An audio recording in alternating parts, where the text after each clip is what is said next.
اعوذ باللہ من الشیطان الرجیم بسم اللہ الرحمن الرحیم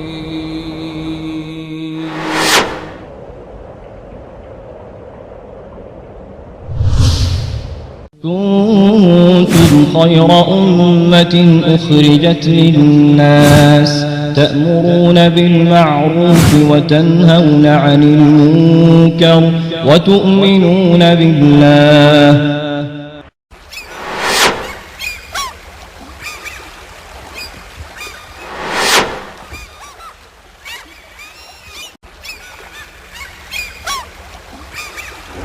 إن الله وملائكته يصلون على النبي يا أيها الذين آمنوا صلوا عليه وسلموا تسليما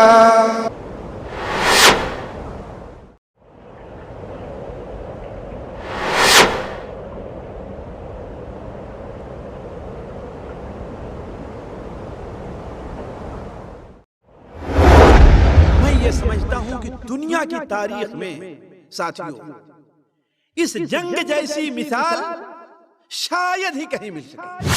تو غزوہ بدر کی شریعت میں ایک بڑی اہمیت ہے. تو آپ صلی اللہ علیہ وسلم 317 یا 313 مسلمانوں کو لے کر کے بدر کی طرف آگے بڑھے. سامان جنگ کا جہاں تک حال ہے، اگر کسی کے پاس تلوار تھی تو اس کے پاس تیر اور کمان نہیں تھی. اگر کسی کے پاس نیزہ تھا تو اس کے پاس تلوار نہیں تھی. کیوں؟ اس لیے کہ مسلمان عام طور پر جو نکلے تھے ان کا جنگ کا ارادہ تھا ہی نہیں. وہ کس لیے نکلے تھے؟ قافلے کو روٹنے، اس کا راستہ روکنے کے لیے نکلے. شاعر نے کہا ہے کہ نہیں تھا 313 سے آگے تک شمار ان کا، سنا ہے ساتھ ان کے تھا مگر پروردگار ان کا.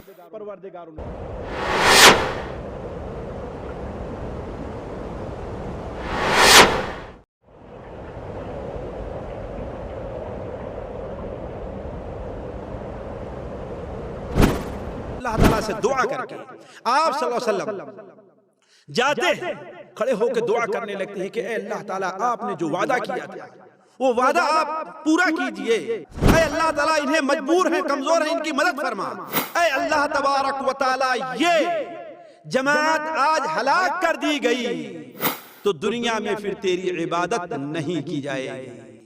آپ صلی اللہ علیہ وسلم اس کے بعد باہر نکلتے ہیں اور کہتے ہیں اے ابو بکر وہ دیکھو اللہ کی مدد آ رہی ہے، وہ جبرائیل ہیں، گھوڑے کے اوپر سوار ہیں اور تمہاری فوج میں شامل ہونے کے لیے آ رہے ہیں.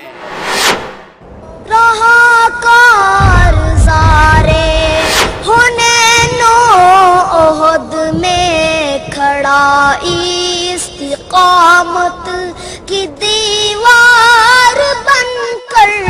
رہا کارزارے حنین و احد میں کھڑا استقامت کی دیوار.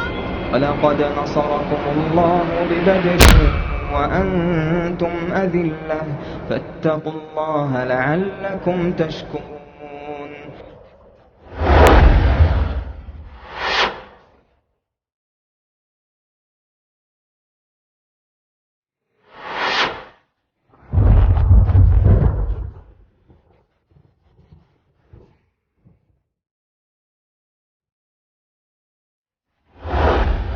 بلى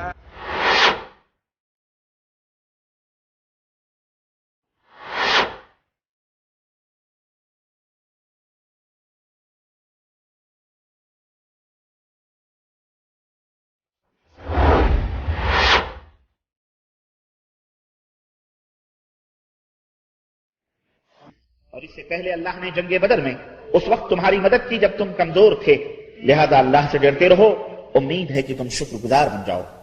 اے نبی جب آپ مومنوں سے کہہ رہے تھے کہ کیا تمہیں یہ کافی نہیں کہ تمہارا رب 3000 فرشتے اتار کر تمہاری مدد کرے؟ کیوں نہیں؟ اگر تم صبر کرو اور اللہ سے ڈرتے رہو اور دشمن تم پر فوراً چڑھ آئے تو تمہارا رب خاص نشان رکھنے والے 5000 فرشتوں سے تمہاری مدد کرے گا. لله رب العالمين الرحمن الرحيم مالك يوم الدين ونشهد أن لا إله إلا الله ونشهد أن سيدنا ومولانا محمدا عبده ورسوله أرسله إلى الناس كافة بشيرا ونذيرا أما بعد فإن خير الحديث كتاب الله وخير الهدي هدي محمد صلى الله عليه وسلم وشر الأمور محدثاتها وكل محدثة بدعة وكل بدعة ضلالة وكل ضلالة في النار. أعوذ بالله السميع العليم من الشيطان الرجيم. بسم الله الرحمن الرحيم. ولقد نصركم الله ببدر وأنتم أذلة فاتقوا الله لعلكم تشكرون إذ تقول للمؤمنين ألن يكفيكم أن يمدكم ربكم ب3,000 من الملائكة منزلين بلى إن تصبروا وتتقوا ويأتوكم من فورهم هذا يمددكم ربكم ب5,000 من الملائكة مسومين وما جعله الله إلا بشرى لكم ولتطمئن قلوبكم به وما النصر إلا من عند الله العزيز الحكيم. سبحانك لا علم لنا إلا ما علمتنا إنك أنت العليم الحكيم. رب اشرح لي صدري ويسر لي أمري واحلل عقدة من لساني يفقهوا قولي واحلل عقدة من لساني يفقهوا قولي. عزیز ساتھیو، نبی اکرم حضرت محمد مصطفیٰ صلی اللہ علیہ وسلم کی سیرت طیبہ کی آج 15ویں کڑی ہے. پچھلے درس میں ہم اور آپ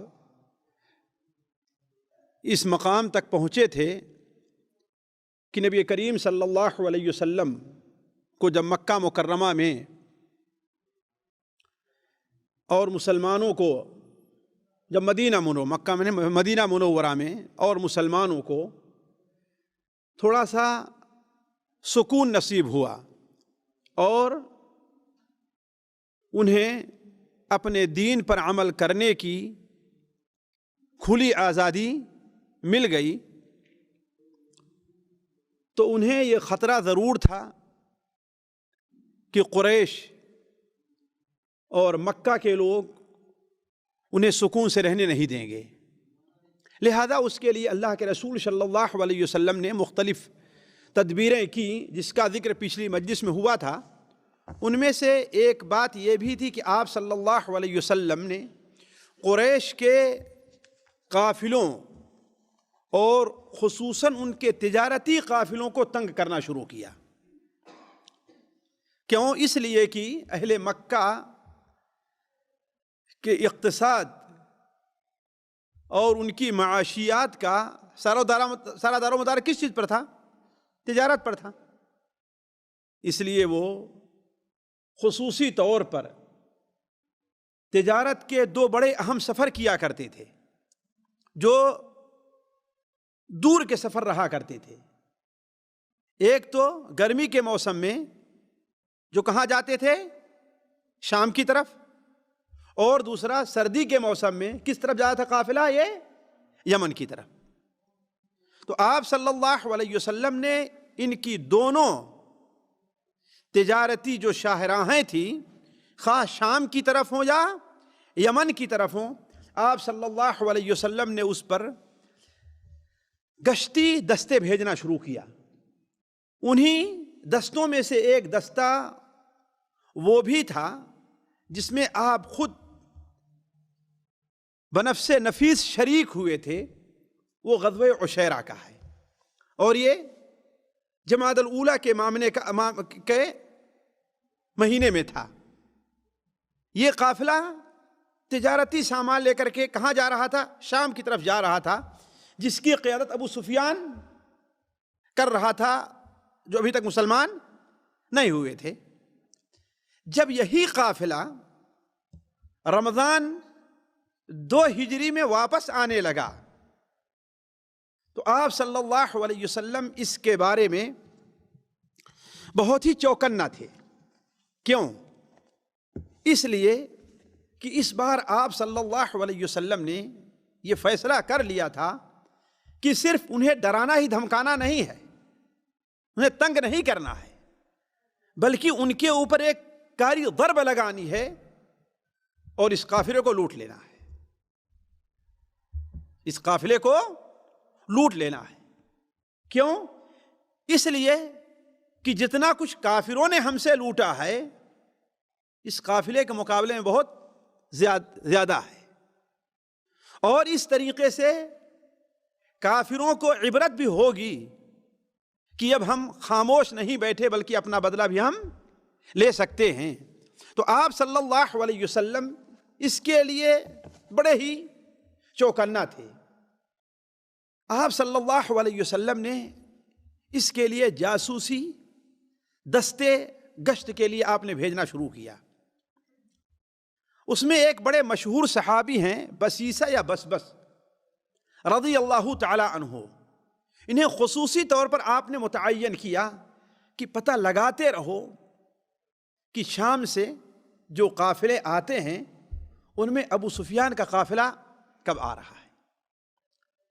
چنانچہ رمضان المبارک کے بالکل ابتدائی ایام میں 8 رمضان المبارک تھا، 9، 10، یہی بالکل انہی تاریخوں میں تھا۔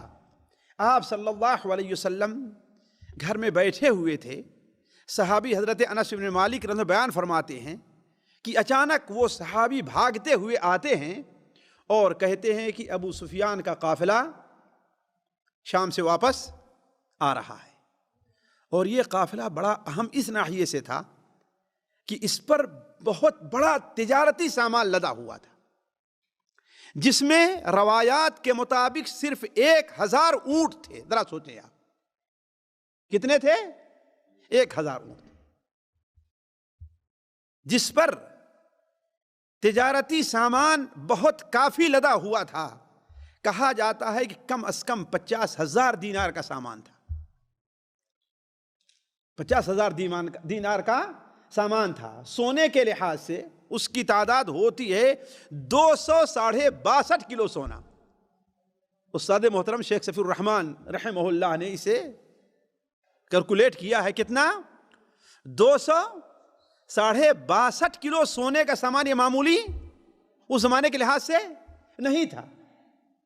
اور خوبی یہ تھی کہ اس قافلے کی نگرانی کے لیے جتنا سامان تھا اس کے لحاظ سے افراد نہیں تھے، صرف مشکل سے 30-40 لوگ تھے جو اس کی نگرانی کر رہے تھے۔ تو آپ صلی اللہ علیہ وسلم نے اسے غنیمت سمجھا کہ اسے لوٹنا چاہیے، اس پر قبضہ کرنا چاہیے۔ چنانچہ خبر ملنی تھی کہ آپ صلی اللہ علیہ وسلم نے مدینہ منورہ میں منادی کرا دی کہ جس کے پاس اپنی سواری تیار ہے، اس لیے کہ جنگ کا کوئی ارادہ نہیں تھا۔ ارادہ کیا تھا؟ صرف قافلے کو لوٹنا تھا۔ آپ نے منادی کرا دی کہ جس کے پاس سواری تیار ہے، حتیٰ کہ اگر مدینہ سے باہر، اس لیے کہ مدینہ کے کنارے کنارے مزارے بنے ہوئے تھے، لوگ اپنے زیادہ تر جانور کہاں رکھتے تھے؟ باہر مزاروں میں رکھا کرتے تھے نا، جو کھیت بنے ہوئے تھے دور وہاں رکھا کرتے تھے زمینوں میں، اور یہاں تو صرف ضرورت، شہر کے اندر ضرورت بھر کے اپنی سواریاں رکھتے تھے۔ تو آپ صلی اللہ علیہ وسلم نے کہا کہ جس کی سواری تیار ہے اور جس کے پاس جو ہتھیار ہے وہ لے کر کے نکل کھڑا ہو، اپنی سواری لانے کے لیے نہ جائے۔ کیوں؟ اس لیے کہ جلدی آگے پہنچ کر کے قافلے کا راستہ روکنا تھا۔ آپ صلی اللہ علیہ وسلم نے اعلان فرمایا کہ یہ ابو سفیان تجارتی سامان قریش کا لے کر کے آ رہا ہے، نکلو آگے بڑھو، ہو سکتا ہے اللہ تبارک و تعالی اس بار تمہیں اس پر کیا کرے؟ قبضہ دے دے۔ آپ لوگوں کو یاد ہوگا جو لوگ حاضر تھے کہ گزشتہ اس سے پچھلی مجلس کے اندر ہم نے یہ بات رکھی تھی کہ بسا اوقات انسان ایک چیز سوچتا ہے لیکن اللہ تعالیٰ اسے پورا نہیں کرتا۔ بتایا تھا نا، اس سے بہتر چیز عطا فرماتا ہے اللہ تعالیٰ۔ ہم نے مثال دی تھی حضرت موسیٰ علیہ السلام کی، کہ حضرت موسیٰ علیہ السلام جب سمندر پار کیے تو اپنے پار ہو گئے تو انہوں نے کیا دیکھا کہ ابھی تو راستہ بنا ہوا ہے، ایسا نہ ہو کہ فرعون بھی اپنے لشکروں ساتھ سمندر کے پار بھی ہمارا پیچھا کر لے، ہے نا؟ تو حضرت موسیٰ علیہ السلام کیا کرنا چاہے؟ دوبارہ چھڑی مارنا چاہے تاکہ پانی مل جائے، لیکن اللہ نے کیا فرمایا؟ وَاتْرُكِ الْبَحْرَ رَهْوًا، سمندر کو ایسے ہی رہنے تو، راستہ کھلا رہے۔ حالانکہ موسیٰ علیہ السلام کی خواہش کیا تھی؟ کہ پانی، لیکن اللہ کی خواہش کیا تھی؟ اللہ کیا چاہتا تھا؟ ہے کہ نہیں؟ تو نتیجہ کیا ہوا؟ جب فرعون اندر گھسا، اس کے بعد پانی آ کر کے ملا تو سارے کے سارے ڈوب گئے۔ تو اللہ کی جو چاہت ہوتی ہے، اللہ کا جو کام ہوتا ہے، وہ بندے کی چاہت سے بہتر اور افضل ہوا کرتی ہے۔ تو آپ صلی اللہ علیہ وسلم اور مسلمانوں کی خواہش کیا تھی؟ کہ کیا ملنا چاہیے؟ قافلہ، سونے اور چاندی۔ قریش کے اوپر معاشی ایک زور کا دھچکا لگنا چاہیے، لیکن اللہ تبارک و تعالیٰ کو کچھ اور ہی منظور تھا۔ یہ سبب بنا ہے ساتھیوں غزوہ بدر کا، یہ سبب بنا ہے غزوہ بدر کا۔ غزوہ بدر کی تاریخ ہی میں نہیں بلکہ شرعی طور پر اور نبی کریم صلی اللہ علیہ وسلم کی سیرت کے طور پر بڑی اہمیت ہے ساتھیوں۔ قرآن مجید میں اللہ تبارک و تعالیٰ نے اسے یوم الفرقان کہا ہے۔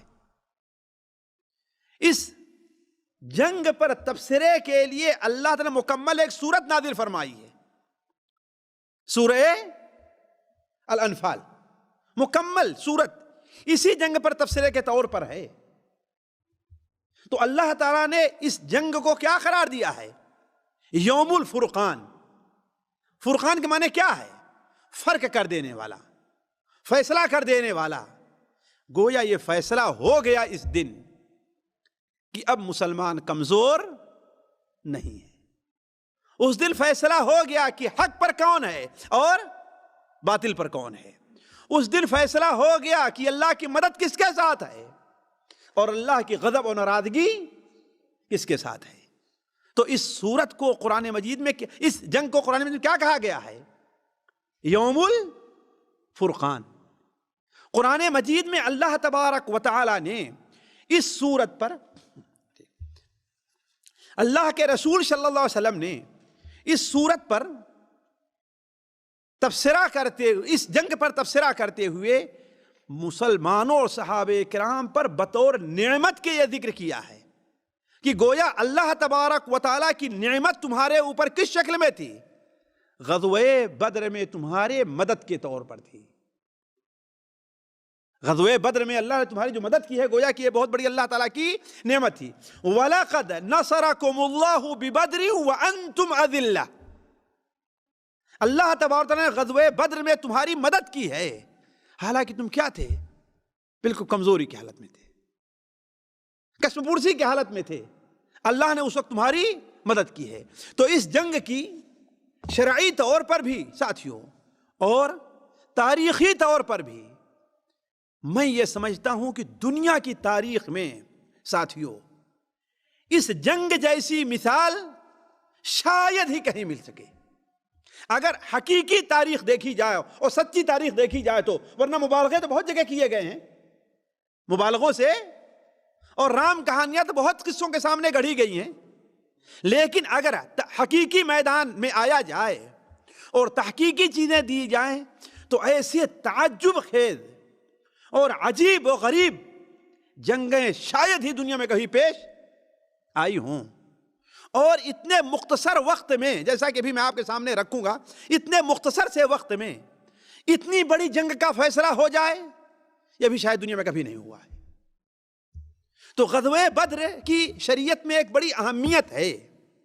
تو غزوہ بدر کا ساتھیوں سبب یہ تھا کہ اللہ کے رسول صلی اللہ علیہ وسلم کو جب معلوم ہوا کہ اب قافلہ اس جگہ پہنچ چکا ہے جو اب نئی بننے والی حکومت جو مدینہ منورہ میں ہے وہ اس کی گرفت میں آ سکتا ہے، لہذا آپ صلی اللہ علیہ وسلم نے مسلمانوں کو باہر نکلنے کی دعوت دی۔ آپ صلی اللہ علیہ وسلم تھا صحیح روایات کے مطابق کل 317 مسلمان نکلے تھے۔ کتنے؟ 317۔ بعض روایات میں 315 کا ذکر ہے، بعد میں 313 کا ذکر ہے، بعد میں 314 کا ذکر ہے، اور یہ عدد کیا ہے؟ قریب قریب ہے۔ ہو سکتا ہے کہ شروع میں کتنے نکلے ہوں، 315 نکلے ہوں اور 2 بعد میں آ کر کے مل گئے ہوں، ہے کہ نہیں؟ ہو سکتا ہے کہ نہیں ہو سکتا ہے؟ ایسا ہوتا رہتا ہے عام طور پر جنگوں کے جہاں تک معاملہ ہوا کرتا ہے. جیسے ابھی آپ کے سامنے میں عرض کروں گا کہ بعض لوگوں کو اللہ کے رسول صلی اللہ علیہ وسلم نے راستے میں شامل کیا ہے، تو یہ تعداد کیا ہے؟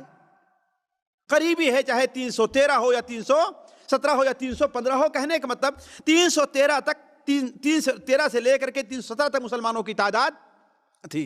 جیسا کہ کسی شاعر نے کہا ہے کہ نہیں تھا 313 سے آگے تک شمار ان کا، سنا ہے ساتھ ان کے تھا مگر پروردگار ان کا. اللہ تعالیٰ ان کے ساتھ ضرور تھا. تو آپ صلی اللہ علیہ وسلم 317 یا 313 مسلمانوں کو لے کر کے بدر کی طرف آگے بڑھے.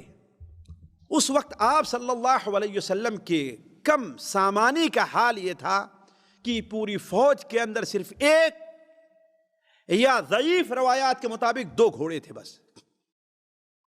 ایک حضرت زبیر کے پاس تھا رضی اللہ تعالیٰ عنہ اور دوسرا حضرت مقداد کے پاس تھا.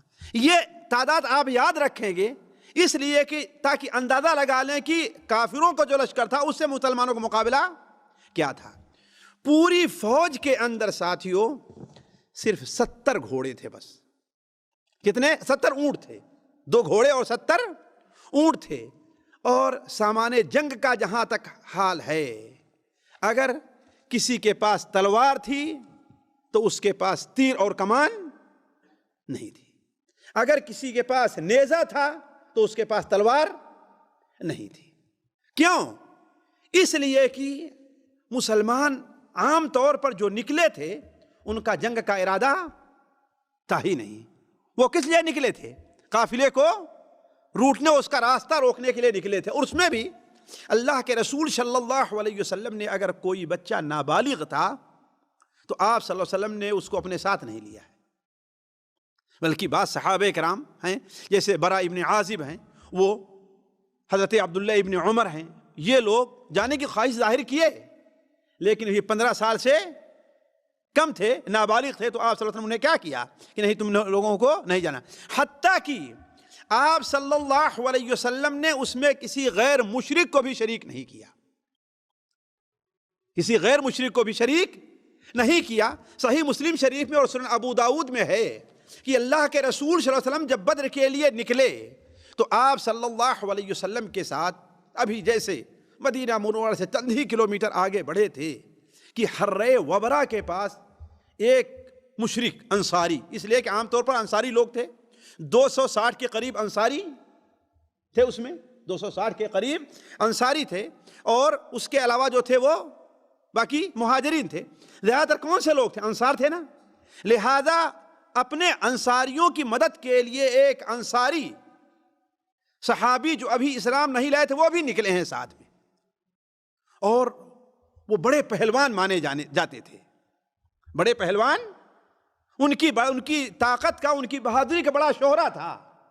تو جو صحابہ کرام ساتھ تھے انہیں خوشی ہوئی کہ ہاں میرے ساتھ یہ بھی آ رہا ہے. لیکن حرے وبرا کے پاس جب جا کر کے آپ کے سامنے آتے ہیں اور کہتے ہیں اے اللہ کے رسول صلی اللہ علیہ وسلم میں آپ کی مدد کے لیے چل رہا ہوں، ہو سکتا ہے کہ اللہ تعالیٰ مجھے بھی جو آپ کو دے اس میں سے مجھے بھی کچھ حصہ مل جائے. آپ نے پوچھا کیا تم اللہ اور اس کے رسول پر ایمان لے آتے ہو؟ انہوں نے کہا کہ نہیں. تو آپ نے فرمایا واپس چلے جاؤ، میں کسی مشرک سے مدد نہیں لیتا، میں کسی مشرک کی مدد کا محتاج نہیں ہوں. لیکن وہ شخص فوج سے تو کنارے ہو گئے لیکن ساتھ ساتھ چلتے رہے. کچھ دور اور آگے جا کر کے آپ کے سامنے آتے ہیں اور آپ صلی اللہ علیہ وسلم سے پھر عرض کیا کہ اے اللہ کے رسول صلی اللہ علیہ وسلم میں آپ کے ساتھ رہنا چاہتا ہوں اور آپ کے ساتھ جو معاملہ پیش آئے اس میں شریک رہنا چاہتا ہوں. اگر مجھے کچھ آپ کو ملا تو اس میں تاکہ مجھے بھی حصہ مل جائے. آپ نے فرمایا، پھر وہی سوال کیا کیا تم اللہ اور اس کے رسول پر ایمان لے آتے ہو؟ انہوں نے کہا کہ نہیں. آپ نے فرمایا ارجع، واپس چلے جاؤ، اس لیے کہ مجھے کسی مشرک کی مدد کی ضرورت نہیں ہے. لیکن اور آگے چلے تقریباً 100 کلومیٹر، پھر وہ سامنے آتے ہیں اور پھر آپ نے یہی سوال کیا. انہوں نے کہا کہ میں اللہ اور اس کے رسول پر ایمان لے آتا ہوں. آپ نے فرمایا کہ ہاں اب ہمارے ساتھ تم چل سکتے ہو. تو کہنے کا مطلب اس جنگ میں اللہ کے رسول صلی اللہ علیہ وسلم نے نہ اس قافلے میں اپنے ساتھ نہ تو آپ نے کسی نابالغ بچے کو لیا اور نہ کسی مشرک کو ساتھ لیا. آپ صلی اللہ علیہ وسلم سواری کی ظاہر بات کمی تھی، جیسا کہ ہم نے کہا آپ سے. یہ بات ذکر کر دوں، کتنے اونٹ تھے کل ابھی بتایا تھا آپ سے؟ صرف 70 اونٹ تھے. اسی لیے اور مسلمانوں کی تعداد کتنی تھی جی؟ 313 کو 70 میں ضرب دیے کتنا بنے گا؟ ایک اونٹ پر کتنے لوگ آئیں گے جی؟ پڑھے لکھے لوگ بتاؤ بھائی جی. ایک اچھا 2 کو نکال دیے، 2 کے پاس تو گھوڑے تھے، 2 کے پاس گھوڑے تھے، اس کو نکال دیجئے. آپ صلی اللہ علیہ وسلم نے عام جو رکھا تھا وہ ایک اونٹ پر 3 آدمیوں کو سوار ہونے کے لیے دیا تھا. ایک اونٹ پر کتنا؟ 3 آدمیوں کو سوار ہونے کے لیے دیا تھا. اور خود آپ صلی اللہ علیہ وسلم نے اپنے لیے کوئی اونٹ خاص نہیں کیا تھا. آپ نے اپنے لیے کوئی اونٹ خاص نہیں کیا تھا، ہے کہ نہیں؟ بلکہ 3 آدمیوں کے ساتھ آپ بھی ایک اونٹ پر سوار ہوا کرتے تھے. ایک آپ کے ساتھ علی رضی اللہ تعالیٰ عنہ تھے، ہے کہ نہیں ہے؟ اور دوسرے آپ صلی اللہ علیہ وسلم کے ساتھ ابو لبابہ تھے. ابو لبابہ تھے. بلکہ انہیں شرم آیا کرتی تھی کہ آپ پیدل چلے اور ہم سوار رہیں. تو ایک بار جب آپ صلی اللہ علیہ وسلم کو اترنے کی باری آئی تو ان لوگوں نے بڑی عاجزی سے کہا، بدید ہو گئے کہ اللہ کے رسول صلی اللہ علیہ وسلم آپ سوار ہوئیے اور ہم کیا ہے پیدل چلتے ہیں. حالانکہ آپ صلی اللہ علیہ وسلم کی عمر اس وقت تقریباً 54 کے قریب تھی، ہے نا؟ 54 کے قریب تھی آپ صلی اللہ علیہ وسلم کی عمر. آپ صلی اللہ علیہ وسلم نے فرمایا کہ نہیں، نہ تو تم ہم سے طاقت میں زیادہ ہو اور نہ ہی تم ہم سے زیادہ اجر اور ثواب کے محتاج ہو. جیسے تم اللہ تعالیٰ کے یہاں اجر چاہتے ہو ویسے میں بھی اللہ تعالیٰ کے یہاں ثواب اور اجر چاہتا ہوں.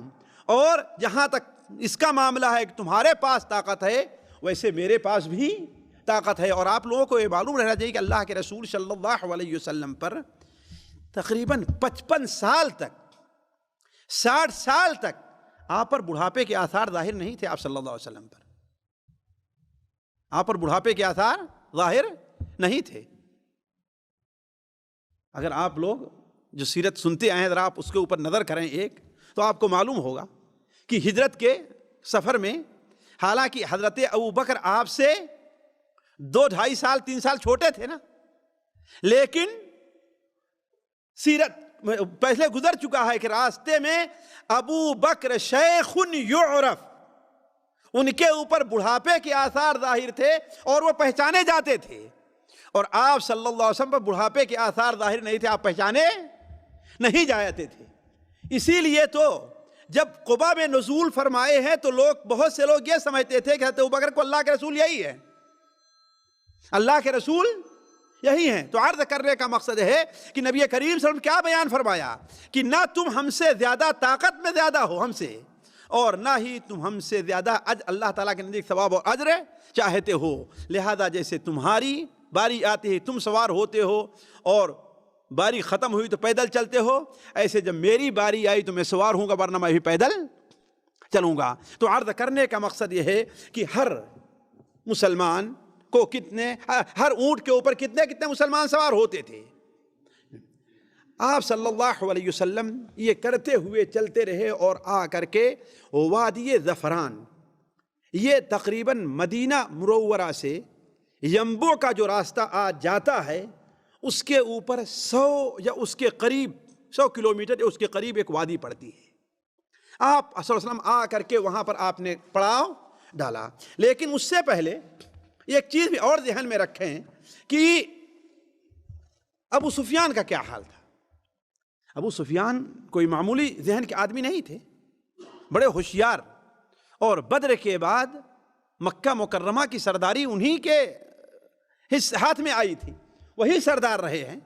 اور غزوہ احد میں، غزوہ حنین میں کافروں کے قائد اعظم کون تھے؟ سپہ سالار اعظم ابو سفیان تھے. لہذا چونکہ جب جا رہے تھے تو انہیں معلوم ہوا تھا کہ ہمارا پیچھا کر رہے تھے لیکن ہم آگے بڑھ گئے. لہذا واپسی میں بھی وہ بڑے ہوشیار اور چوکنا تھے، بڑے ہوشیار اور چوکنا تھے. جب اس حدود میں پہنچے، اسی شاہراہ پر چلتے ہوئے جو حدود مدینہ منورہ کے قریب تھی، تو اپنے آدمیوں کو انہوں نے بھی پتہ لگانے کے لیے بھیجا. انہیں معلوم یہ ہوا کہ مسلمان اللہ کے رسول صلی اللہ علیہ وسلم ہمارا راستہ روکنے کے لیے مدینہ منورہ سے روانہ ہو چکے ہیں. لہذا انہوں نے کیا کام کیا؟ بنو غفار کا قبیلہ وہیں پر آباد تھا جہاں کے حضرت ابو ذر غفاری تھے. بنو غفار کا قبیلہ اسی شاہراہ پر آباد تھا. تو ضمضم ابن عمرو نامی ایک غفاری کو انہوں نے کرائے پر لیا، اسے پیسہ دیا اور اس سے کہا جتنا جلدی جا سکتے ہو بھاگ کر کے جاؤ اور مکہ مکرمہ میں اعلان کرو کہ اب تمہارا قافلہ خطرے میں ہے. اب تمہارا قافلہ، آپ صلی اللہ علیہ وسلم کوئی اطلاع اس کی نہیں ہے، آپ صلی اللہ علیہ وسلم کو کوئی اطلاع نہیں ہے. لیکن چونکہ وہ اپنے آدمیوں کو پہلے جاسوسی پر لگا چکا تھا ابو سفیان، لہذا اسے معلوم ہوا تو اپنا تو راستہ آگے بڑھتا رہا لیکن ایک آدمی کو کرائے پر دے کر کے بھیج دیا.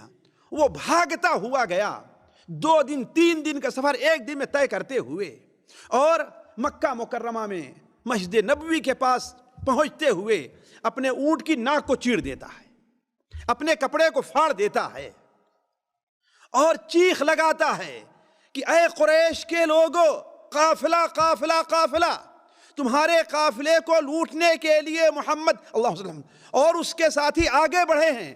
آگے بڑھو، مدد چاہیے. میں نہیں سمجھتا ہوں تم لوگ اپنے قافلے کو پاؤ گے. یہ وہاں پہنچ کر کے شور کر دینا تھا، گویا کہ اس نے ایک آگ لگا دی. لیکن یہیں پر رک کر کے اس سے 3 دن پہلے یہ ابو ضمضم ابن عمرو غفاری نے جب اعلان کیا، اس سے 3 دن پہلے ایک حادثہ مکے میں پیش آیا تھا. وہ کیا تھا؟ اللہ کے رسول صلی اللہ علیہ وسلم کی پھوپھی عاتقہ بنت عبد المطلب نے خواب دیکھا. اس سے بالکل ٹھیک 3 دن پہلے خواب دیکھتی ہیں کہ ایک سوار ہے جو مقام ابطح میں آ کر کے کہتا ہے کہ اے قریش کے لوگو،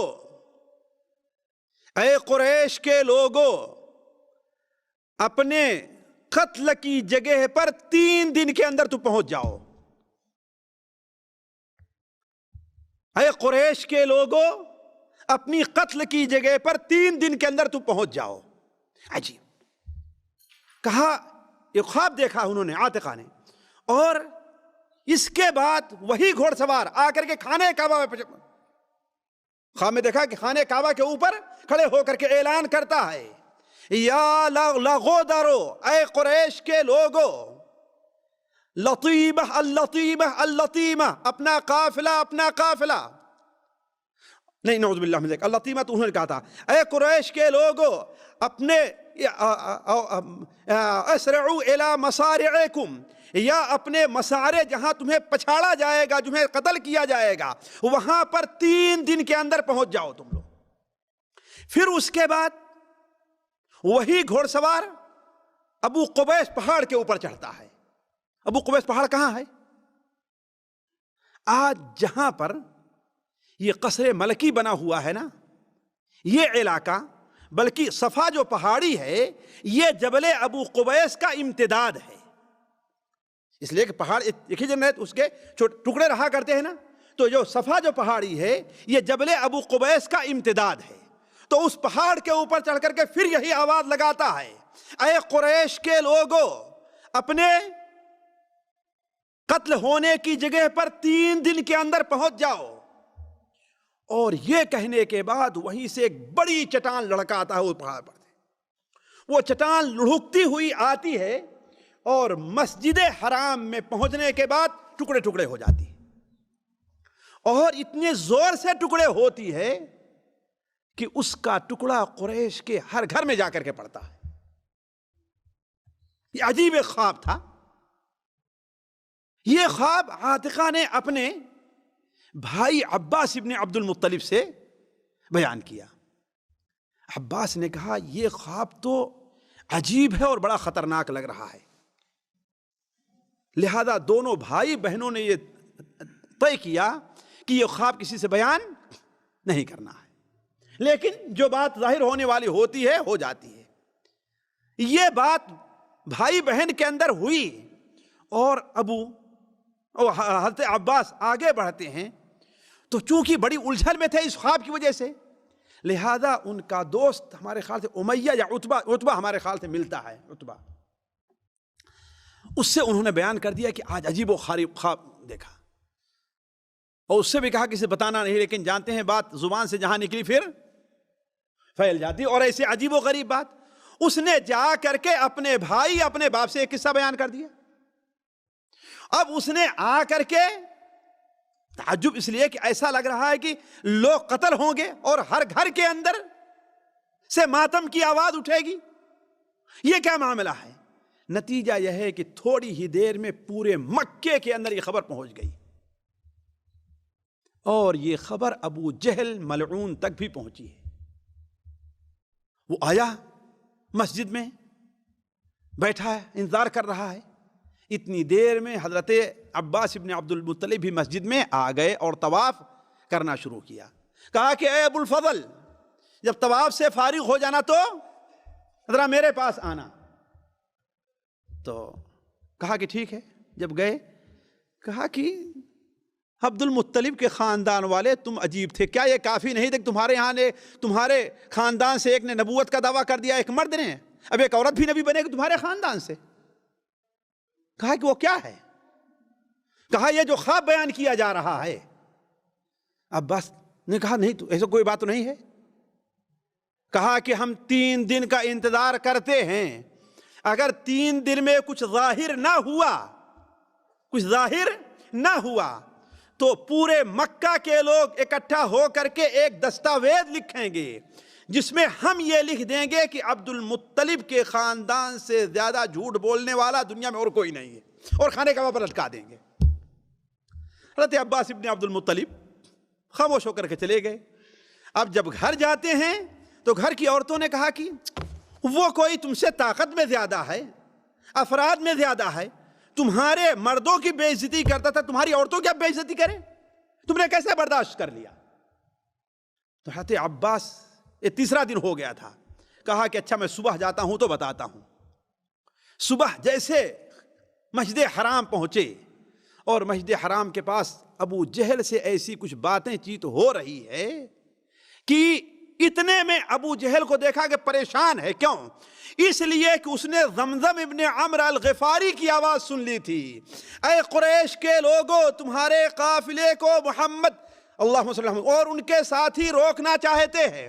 یہ بالکل بعین ہی عباس عبد المطلب میں اور عباس میں اور ابو جہل میں جو بات ہو رہی تھی، بالکل اسی وقت قافلہ زمزم ابن عمرو الغفاری آ گیا. تو دونوں کی بات پوری بھی نہیں ہوئی تھی کہ ابو جہل نے پورے مکے میں منادی کرا دی اور کہا کہ سارے کے سارے لوگ جو ہیں وہ تیار ہو جائیں، کوئی بھی آدمی پیچھے نہ رہے. اور تھوڑی ہی دیر میں 1000 بلکہ 1300 افراد تیار ہو گئے، جن میں 200 گھوڑے ہی تھے، صرف 600 زرہیں تھیں. ذرا سوچیے آپ، اس لیے کہ ظاہر بات ہے پیسے والے تھے اس وقت اور ان کے پاس مدد کرنے والے پاس پڑوس کے قبیلے بھی تھے. کہا کہ اب پتہ چل جائے گا کہ یہ عمرو الحضرمی والا جیسے وہ نخلا کے میدان میں، نخلا کے مقام پر جیسے ایک آدمی کو قتل کیا تھا، یہ ویسا قافلہ نہیں. آج محمد کو پتہ چل جائے گا کہ ہم لوگ کمزور نہیں ہیں. اللہم صلی علی محمد. چنانچہ مکے کے اندر جو آدمی بھی نکل سکتا تھا، ہر گھر کے لوگ آنے کے لیے تیار ہوئے. اگر خود نہیں جا سکتے تھے تو اپنے ساتھ کسی کو، اپنے بدلے کسی کو بھیجا ہے. حتیٰ کہ بعض لوگ جانے کے لیے تیار نہیں تھے، انہیں خطرہ تھا، ان میں امیہ بھی تھا، جس کے بارے میں اس سے پہلے درس میں ہوئی تھی بات نا، کہ سعد ابن معاذ نے اس سے کیا کہا تھا کہ ہم نے سنا ہے کہ اللہ کے رسول نے کیا فرمایا ہے کہ تجھے قتل کریں گے، لہذا وہ آنے کے لیے تیار نہیں تھا۔ لیکن ابو جہل نے کہا کہ تم نہیں جاؤ گے، مکہ کے سردار ہو، دوسرے لوگ کیسے تیار ہوں گے؟ چلو تمہارے لیے گھوڑا، امیہ ابن خلف کا عمدہ سے عمدہ گھوڑا یا عمدہ سے عمدہ اونٹ دے دیتے ہیں، اگر اللہ نہ کرے ہماری ہار ہو بھی گئی تم اسے بھاگ کر چلے آنا۔ اسی طریقے سے عقبہ ابن ابی معیط بھی جانے کے لیے تیار نہیں تھا۔ کیوں؟ اس لیے کہ ایک بار اس بدبخت نے اللہ کے رسول صلی اللہ علیہ وسلم کے چہرے پر تھوک دیا تھا۔ اس وقت آپ صلی اللہ علیہ وسلم نے اپنے چہرے سے اس کے تھوک کو صاف کیا اور کہا کہ عقبہ اگر مکے کی پہاڑیوں سے دور کہیں تم مجھے ملے میں تمہیں قتل کر دوں گا۔ اس لیے کہ آپ کی سچائی پر لوگوں کو ایمان اور یقین تھا، عقیدہ تھا، اس لیے وہ بھی آنے کے لیے تیار نہیں ہو رہا تھا۔ لیکن ان دونوں کو بھی قریش نے مجبور کیا نکلنے کے اوپر، تو گویا قریش کے جتنے بڑے بڑے سردار تھے سارے کے سارے نکل پڑے۔ ادھر ہوا درمیان میں یہ کہ جب اللہ کے رسول صلی اللہ علیہ وسلم وادی غفران پر ٹھہرے ہوئے تھے تو آپ کو معلوم ہوا کہ قافلہ تو آ ہی رہا ہے، اس طرف سے مکے کا کہ لوگ لڑائی کے لیے بھی نکل پڑے ہیں۔ آپ صلی اللہ علیہ وسلم نے وہیں صحابہ کرام سے مشورہ کیا۔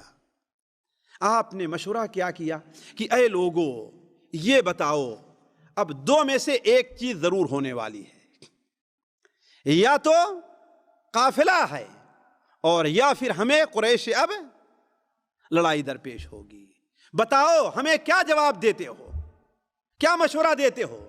حضرت ابوبکر کھڑے ہوئے اور بڑی بہترین بات کہی۔ آپ نے کہا اللہ تمہارا بھلا کرے، بیٹھ جاؤ۔ حضرت عمر کھڑے ہوئے، بڑی بہترین بات کہی۔ آپ نے فرمایا اللہ تمہارا بھلا کرے اور تم بیٹھ جاؤ۔ حضرت مقداد ابن عامر کھڑے ہوئے اور کہا اے اللہ کے رسول صلی اللہ علیہ وسلم، آپ یہ نہ سمجھیں کہ ہم وہ جواب دیں گے جو موسیٰ علیہ السلام کی قوم نے موسیٰ کو دیا تھا کہ اذهب انت وربک فقاتلا انا ہاہنا قاعدون، اے موسیٰ جاؤ تم اور تمہارے رب لڑو، ہم یہاں پر بیٹھے ہوئے ہیں، جب تمہاری جیت ہو جائے گی تو ہم بیت المقدس میں داخل ہو جائیں گے۔ ہم یہ کہنے والے نہیں ہیں، ہمارا حال تو ہے کہ لے کر کے چلیے، آپ کے ہم دائیں بھی لڑیں گے، آپ کے بائیں بھی لڑیں گے، آپ کے آگے بھی لڑیں گے، آپ کے پیچھے بھی لڑیں گے، اگر آپ ہمیں لے کر برکے غماد تک پہنچنا چاہیں گے وہاں بھی ہم آپ کے ساتھ چلنے کے لیے تیار ہیں۔ آپ بڑے خوش ہوئے، لیکن آپ نے کہا اے لوگو مجھے بتلاؤ، مشورہ دو، اس لیے کہ یہ تینوں ابھی کیا تھے؟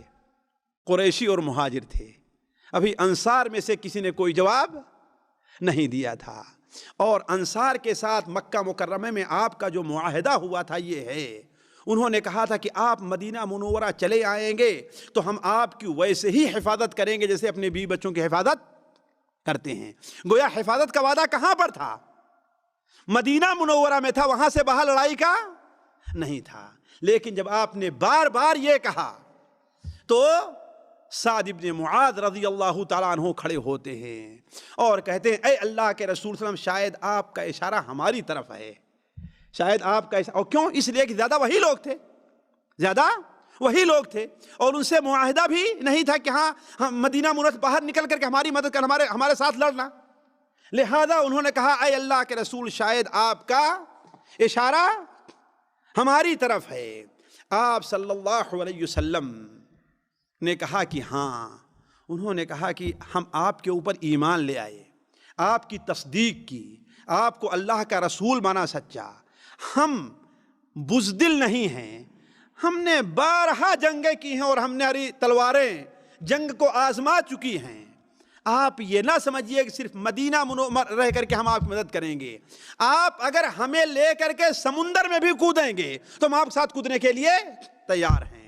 آپ صلی اللہ علیہ وسلم نے جب یہ سنا تو آپ کے چہرے پر روایات میں آتا ہے خوشی کی لہر دوڑ گئی، آپ خوش ہو گئے، اس لیے کہ آپ یہی چاہتے تھے۔ اور یہ کہا کہ تب تو ٹھیک ہے، اللہ تبارک و تعالیٰ نے ہم سے وعدہ کیا ہے کہ دو چیزوں میں سے تم کو ایک چیز ضرور نصیب ہوگی، یا تو قافلہ تمہیں ملے گا اور یا کفار پر تمہیں فتح حاصل ہوگی، یا تو قافلہ ملے گا یا کفار پر تمہیں فتح حاصل ہوگی۔ اور مسلمان عام طور پر کیا چاہتے تھے؟ جی کیا چاہتے تھے؟ قافلہ مل جائے، اس لیے کہ لیکن اللہ تعالیٰ کیا چاہتا تھا؟ کہ کفار کا زور ٹوٹ جائے۔ اور ظاہر بات، لوگوں کا چاہا اچھا ہوگا کہ اللہ کا چاہا اچھا ہوگا؟ جی اللہ کا چاہا۔ تو لوگوں کی پوری خواہش تھی، حتیٰ کہ قرآن مجید میں اللہ تعالیٰ نے اس کی طرف اشارہ کیا ہے، وَتَوَدُّونَ أَنَّ غَيْرَ ذَاتِ الشَّوْكَةِ تَكُونُ لَكُمْ، تم یہ چاہتے ہو جس میں لڑائی نہ ہو وہ ہمارے ہاتھ میں آئے۔ لیکن اللہ تعالیٰ کیا چاہتا ہے؟ حق کو حق ثابت کر دے اور باطل کو باطل ثابت کر دے۔ اللہ تعالیٰ یہ فیصلہ کرنا چاہتا ہے، اور اللہ تعالیٰ یہ چاہتا ہے کہ یوم الفرقان، فیصلے کا دن قریب آ جائے۔ چنانچہ آپ صلی اللہ علیہ وسلم اس پر خوش ہوئے اور وادی زفران سے چل کر کے آ کر کے بدر، جہاں پر آج واقع ہے، مدینہ منورہ سے 180 کلومیٹر یا 120 اس درمیان میں ہے کلومیٹر کی دوری پر، وادی بدر میں جو مدینہ منورہ سے قریب کا ناقہ تھا، جسے قرآن مجید میں العدوۃ الدنیا کہا گیا ہے، آپ وہاں آ کر کے آپ نے وہاں پر قیام کیا۔ یہ تو بات آپ صلی اللہ علیہ وسلم کی ہوئی نا، آپ نے یہاں قیام کیا، لیکن ابو سفیان نے کیا کیا؟ ابو سفیان جب بدر کے قریب پہنچے تو اپنے قافلے کو بدر، حالانکہ بدر شہر بالکل مین سب سے بڑی قیام گاہ جو تھی قافلے کی بدر تھی، لیکن اب ان کی ہوشیاری یہ دیکھیں کہ بدر میں نہیں لے کر کے آئے، بدر سے دور اپنے قافلے کو روکا اور اپنا صورتحال کا جائزہ لینے کے لیے آگے بڑھتا ہے۔ تو ایک مجدی، یہ بنو اسلم کے تھے ہمارے سال سے، ان سے ان کی ملاقات ہوتی ہے۔ کہا کہ تم نے یہاں پر کچھ عجیب و غریب حالات تو نہیں دیکھے؟ کہا ہم نے کوئی عجیب و غریب حالت تو نہیں دیکھا ہے، البتہ دیکھا ہے کہ 2 اونٹ سوار بدر کے چشمے پر آئے ہیں، یہاں سے پانی لیا ہے اور واپس چلے گئے ہیں۔ ابو سفیان نے کہا اس کا مطلب یہ ہے کہ میری مطلوبہ چیز مل گئی ہے۔ وہ کیا ہوا؟ تیزی کے ساتھ بدر کے کنویں پر آتا ہے اور وہاں ادھر ادھر پتہ لگانے کے بعد کیا اسے کیا ملتا ہے؟ اونٹ کی میگنیاں ملتی ہیں، اونٹ کی میگنیاں ملتی ہیں۔ اس نے جلدی سے اسے اٹھایا، گویا اسے سونا مل گیا ہے۔ ساتھیوں، اونٹ کی میگنی کیا ملی تھی؟ گویا اسے سونا ملا ہے۔ اونٹ کی میگنی کو اپنے ہاتھ سے، اس لیے کبھی بالکل تازی تھی نا، اپنے ہاتھ سے پھوڑتا ہے تو کیا دیکھتا ہے کہ اس میگنی کے اندر کھجور کی جو گٹھلیاں ہیں اس کے آثار پائے جا رہے ہیں۔ کیوں؟ اس لیے کھجور کی گٹھلیاں لوگ آج پھینک دیتے ہیں نا، آپ لوگ آج تو کھجور بھی پھینک دیتے ہیں آپ لوگ، اس وقت کھجور کی گٹھلیاں بھی نہیں پھینکا کرتے تھے، اسے توڑتے تھے، کوٹتے تھے باریک کر کے۔ کس کو کھلاتے تھے؟ اونٹوں کو کھلایا کرتے تھے، اونٹوں کو کھلایا کرتے تھے۔ تو جب یہ پھوڑا اسے تو کیا ملا اس میں؟ اونٹ کے، کھجور کے گٹھلیوں کے۔ سمجھ گیا کہ یہ اونٹ یثرب کے رہنے والے ہیں، اس لیے کہ وہی لوگ یہ کام کرتے ہیں۔ لہذا وہیں سے بھاگا اپنے قافلے کو اور یمبو کی طرف بڑھتے ہوئے سمندر کا راستہ لے کر کے وہ رابغ کی طرف سے نکل جاتا ہے۔ اب قافلہ تو نکل گیا، لیکن مسلمانوں کو بھی اس کی خبر نہیں ہے، مسلمانوں کو اس کی خبر نہیں ہے۔ اللہ کے رسول صلی اللہ علیہ وسلم وادی بدر میں آ کر کے ٹھہر گئے۔ ساتھیوں، بدر کا معاملہ بڑا لمبا ہے، کیا بیان کیا جائے اور کیا چھوڑا جائے، لیکن اختصار کے ساتھ آپ صلی اللہ علیہ وسلم وادی بدر میں آ کر کے ٹھہرے ہوئے تھے۔ آپ نے وہاں پر پڑاؤ ڈالا تھا، رات ہوئی تھی، تو آپ صلی اللہ علیہ وسلم نے یہ دیکھا کہ قریش کے لوگ بالکل قریب آ رہے ہیں، اور ابھی تک لوگوں کے ذہن میں تھا کہ قافلہ ابھی تک بچ کر کے نکلا نہیں ہے۔ ہوا کیا؟ آپ صلی اللہ علیہ وسلم وہاں تو قیام کر لیے تھے، ادھر سے مکی لشکر آ رہا تھا، اور وادی جحفہ میں جب پہنچا تجھے ابو سفیان کا دوبارہ پیغام موصول ہوتا ہے کہ تم لوگ اپنا قافلہ بچانے کے لیے نکلے تھے، قافلہ اب بچ گیا ہے، ہم کنارے سے بھاگ آئے ہیں سمندر کا راستہ لے کر کے، مغرب کا راستہ لے کر کے، لہذا تم بھی واپس چلے چلو. لیکن ابو جہل نے کیا کہا؟ اب نکل گئے ہیں تو نکل گئے ہیں، اب بدر تک پہنچیں گے، وہاں چشموں پر ہفتے 10 دن ٹھہریں گے، وہاں ہم شراب پیئیں گے، ہماری لونڈیاں گانے گائیں گی، وہاں ہم میلہ کریں گے تاکہ عرب کے اوپر ہماری دھاک جم جائے. حالانکہ بنو زہرہ کے 300 لوگ وہاں سے واپس چلے گئے تھے، جیسا کہ بعض روایات میں آتا ہے 300 لوگ واپس چلے گئے تھے. تو 1300 نکلے تھے، کتنے رہ گئے تھے؟ اب 1000، بعض روایات 950 کا بعض ایک ذکر آتا ہے. بہت لوگوں نے سمجھایا ابو جہل کو، لیکن چونکہ سپہ سالار اعظم کون تھا؟ ابو جہل تھا، لہذا ماننے کے لیے وہ تیار نہیں ہوا. اور آ کر کے بدر کے شمالی جانب، جنوب کی طرف کون تھے؟ اللہ کے رسول صلی اللہ علیہ وسلم تھے نا. شمالی جانب جسے قرآن مجید میں العدوۃ القصویٰ کہا گیا، وہاں آ کر کے اس نے پڑاؤ ڈالے. لیکن دونوں کو پانی کے لیے بدر کے چشموں ہی پر آنا پڑتا تھا. آپ صلی اللہ علیہ وسلم بدر کے مقام پر یعنی ابھی وادی میں ٹھہرے ہوئے تھے تو رات ہو گئی تھی. آپ صلی اللہ علیہ وسلم کو معلوم ہوا کہ اب ان کا لشکر بھی کیا ہے، چل چکا ہے اور مدینہ ہی کی طرف وہ رخ کیے ہوئے ہے، پیچھے کی طرف نہیں جا رہا ہے. تو آپ کو اب تھوڑا سا تو یقین ہو گیا تھا کہ اب ایسا لگ رہا ہے کہ ایک فیصلہ کن ٹکراؤ ہونے والا ہے. اس لیے کہ ایسے میں اگر قافلہ ہم کو ملا بھی پھر بھی کوئی فائدہ نہیں ہوگا، پھر بھی کوئی فائدہ نہیں ہوگا، اس لیے کہ 1000 اور 900 لوگ ہیں. ہوا یہ کہ آپ صلی اللہ علیہ وسلم، آپ رات ہو گئی تھی نا، لیکن کبھی کبھار آپ اور کبھی کبھار مسلمانوں کو نگرانی کے لیے بھیجا کرتے تھے. تو دو مسلمان نگرانی کے لیے گئے ہوئے تھے کہ بدر کے ایک چشمے کے اوپر اسے 2 مزدور ملے ہیں. ایک غلام تھا، ایک قریشی تھا. اسے پکڑنا چاہا تو ایک تو بھاگ کھڑا ہوا اور ایک کو پکڑ کر کے لے کر کے مسلمانوں جہاں فوج ٹھہری تھی وہاں لے کر کے آئے. آپ صلی اللہ علیہ وسلم اس وقت نماز پڑھ رہے تھے. وہ لوگ کیا کرتے، اس سے کہتے پوچھو تم ابو سفیان کے آدمی ہو تو قریش کے آدمی ہو؟ تو وہ کہتا کہ ہم قریش کے آدمی، تو اسے مارتے. اور جب کہتا ہم ابو سفیان کہے تو چھوڑ دیتے. تو کہتے کہاں ہے ابو سفیان؟ اس لیے کہ کیا چاہتے تھے؟ قافلہ چاہتے تھے، جنگ نہیں چاہتے تھے. عجیب مسئلہ ہے. جب وہ یہ کہتا کہ ہم ابو سفیان کے آدمی ہیں تو اسے چھوڑ دیتے، مارتے نہیں. لیکن پھر کہتے ابو سفیان کہاں پر ہے وہ بتا رہے، پھر اس کو مارنا شروع کر دیتے. کہتا ہم قریش کے آدمی ہیں اور قریش اتنے ہیں، اتنی تعداد ہے اور اتنے ہتھیار کے ساتھ آئے ہیں، تو لوگ اسے مارنا شروع کر دیتے. آپ صلی اللہ علیہ وسلم نے اپنی نماز ختم کی اور مسکرائے اور کہا کہ تم لوگوں کا عجیب معاملہ ہے. یہ سچ بولتا ہے جسے تم مارتے ہو، اور جھوٹ بولتا ہے تم چھوڑ دیتے ہو. جب سچ بولتا ہے تو اس کی تم پٹائی کرتے ہو اور جھوٹ بولتا ہے تو چھوڑ دیتے ہو. اس کے بعد آپ صلی اللہ علیہ وسلم نے خود اس سے پوچھا کہ ابو سفیان کا قافلہ کہاں ہے؟ وہ کہا کہ مجھے اس کی کوئی خبر نہیں، مجھے اس کی کوئی خبر نہیں ہے. پھر اس کے بعد پوچھا کہ مکہ کے لشکر، کہا کہ ہاں ہم لشکر کے آدمی ہیں. کتنے لوگ ہیں ہم تعداد تو نہیں بتائیں گے، اس لیے کہ آپ نے مارا نہیں، ہم نہیں بتائیں گے. البتہ یہ ہے کہ مکے کے فلاں سارے، ابو جہل ہے، عتبہ ہے، شیبہ ہے، امیہ ہے، عقبہ ابن ابی معیط ہیں، سارے کے سارے کیا ہیں؟ حکیم ابن حزام ہیں. یہ سارے کے سارے سردار ساتھ آئے ہوئے ہیں. آپ صلی اللہ علیہ وسلم فرمایا کہ اچھا یہ بتاؤ روزانہ کتنے اونٹ کھانے کے لیے ذبح کرتے ہیں؟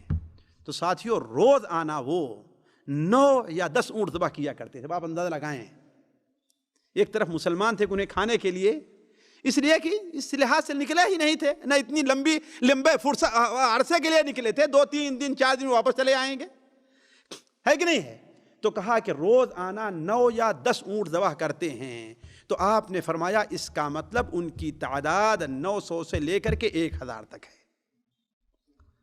ان کی تعداد 900 سے لے کر کے 1000 تک ہے، اور اسے چھوڑ دیا آپ صلی اللہ علیہ وسلم نے، اس لیے کہ اس کا کیا جرم ہے، آپ نے اسے چھوڑ دیا. اب آپ صلی اللہ علیہ وسلم کو یہاں پر اب یقین ہو گیا کہ اب کیا ہے، ایک فیصلے کن لڑائی کا وقت ہے، آ گیا ہے. قصہ مختصر یہ کہ پھر رات ہی میں آپ صلی اللہ علیہ وسلم نے، یہ 15 رمضان کا واقعہ ہو یا 16 رمضان کا واقعہ ہو، آپ صلی اللہ علیہ وسلم نے رات ہی میں اپنی لشکر کو ترتیب دیا کہ ہاں دائیں طرف کون رہے گا، بائیں طرف کون رہے گا. مثلا دائیں طرف ابو زبیر رہیں گے اس لیے کہ ان کے پاس گھوڑا تھا، بائیں طرف مقداد رہیں گے اس لیے کہ ان کے پاس گھوڑا تھا. اور آپ صلی اللہ علیہ وسلم نے مہاجرین کی الگ ٹولی بنائی اور انصار کی الگ ٹولی بنائی. اور آپ صلی اللہ علیہ وسلم نے مین جو جھنڈا تھا وہ مصعب بن عمیر کے ہاتھ میں دیا، اور سپر جو یعنی بڑی قیادت جو ہوتی ہے سپہ سالار اعظم کے طور پر آپ صلی اللہ علیہ وسلم نے اپنے پاس اس کو رکھا. رات بھر آپ صلی اللہ علیہ وسلم نے یہ ترتیب کی اور کہا کہ صبح کو چل کر کے کہاں ہے، وادی میں ٹھہرنا ہے. آپ صلی اللہ علیہ وسلم صبح پہنچ کر کے وادی بدر میں، ساتھیوں جہاں آج آپ دیکھیں کہ قبرستان ہے، قبرستان جہاں پر ہے اس سے اگر مدینہ منورہ کا لیں یعنی جنوب کی طرف، تو آپ صلی اللہ علیہ وسلم نے اپنی فوج کو یہیں پر آ کر ٹھہرایا تھا. کیوں؟ اس لیے آپ کی خواہش تھی کہ پہلے پہنچ کر کے جو مناسب جگہ ہے وہاں پر ہمیں قبضہ کر لینا چاہیے. یہ 16 رمضان کی ہے. اور اس کے ساتھ ساتھ آپ صلی اللہ علیہ وسلم نے آپ چوکنا رہے اور جاسوسی دستے آپ صلی اللہ علیہ وسلم بھیجتے رہے کہ کتنے لوگ ہیں، کہاں سے ہیں، کوئی ادھر ادھر حملہ تو نہ کرے. یہاں پہنچ کر کے آپ صلی اللہ علیہ وسلم نے جب ایک جگہ قیام فرمایا تو ایک صحابی آتے ہیں اور وہ کہتے ہیں، ان کا نام حباب بن المنذر ہے ہمارے خیال سے. وہ کہتے ہیں اے اللہ کے رسول صلی اللہ علیہ وسلم، آپ یہاں جو ٹھہرے ہوئے ہیں اور چشمے آپ کے سامنے ہیں، یہ چشمے آپ کے آگے ہیں جو بدر کے چشمے پانی، آیا آپ یہاں پر اپنی رائے سے ٹھہرے یا اللہ نے آپ کو حکم دیا ہے؟ اگر اللہ نے حکم دیا ہے تو اس بارے میں کوئی اعتراض کی گنجائش نہیں ہے، اس لیے اللہ کا فیصلہ سب سے بہتر ہے. اور اگر آپ اپنی رائے سے ایک جنگی چال کے طور پر یہاں پر ٹھہرے ہیں تو یہ ٹھہرنے کی جگہ مناسب نہیں ہے، نہیں، بلکہ آگے بڑھیے. جو چھوٹے موٹے چشمے ہیں انہیں پاٹ دیا جائے اور جو مین چشمہ ہے اس پر قبضہ کر لیا جائے تاکہ ہم جنگ کریں تو ہمیں پانی نصیب رہے اور کافروں کو پانی نہ ملے. آپ نے کہا یہ رائے تم بہترین دے رہے ہو، یہ رائے جو تم نے دی ہے کیا ہے، وہ بہترین رائے ہے. تو آپ صلی اللہ علیہ وسلم وہاں پر ٹھہر کر کے اپنی صفوں کو درست کیا. رات ہو گئی، تمام مسلمانوں کو آپ صلی اللہ علیہ وسلم نے سونے کو کہا، لیکن آپ صلی اللہ علیہ وسلم پوری رات جاگتے اور نماز پڑھتے رہتے. حضرت علی بن ابی طالب کی روایت ہے مسند احمد وغیرہ میں کہ ہم میں کا کوئی ایسا نہیں جو سو نہ رہا ہو بدر کی رات کو، صرف اللہ کے رسول صلی اللہ علیہ وسلم پوری رات جاگتے رہے، اللہ سے دعا کرتے رہے اور روتے رہے.